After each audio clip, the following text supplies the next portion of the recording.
Florida Governor Ron DeSantis suspended his Republican presidential campaign on Sunday, ending his 2024 White House bid just before the New Hampshire primary while endorsing his bitter rival Donald Trump.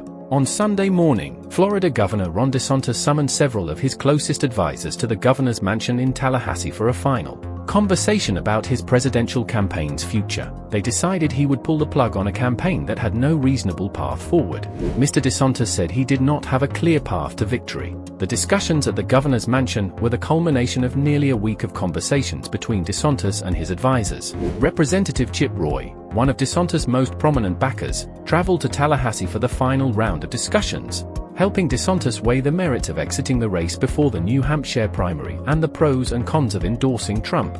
According to people familiar with his role, DeSantis had hoped to carry his primary fight against Trump and former UN Ambassador Nikki Haley past this week's New Hampshire primary and into South Carolina, where his advisors believed he would at least have a chance to gain some traction over the next month. But money was drying up. His campaign and its allies couldn't raise enough to replenish the tens of millions of dollars that had been spent in a vain bid to win Iowa.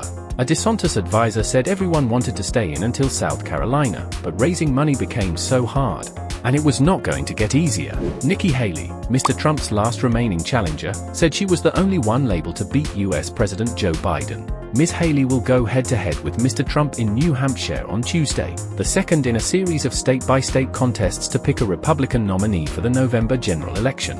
In a nearly 5-minute-long video on X, released on Sunday afternoon, Mr. DeSantis said his campaign had left it all out on the field. If there was anything I could do to produce a favorable outcome, more campaign stops, more interviews, I would do it.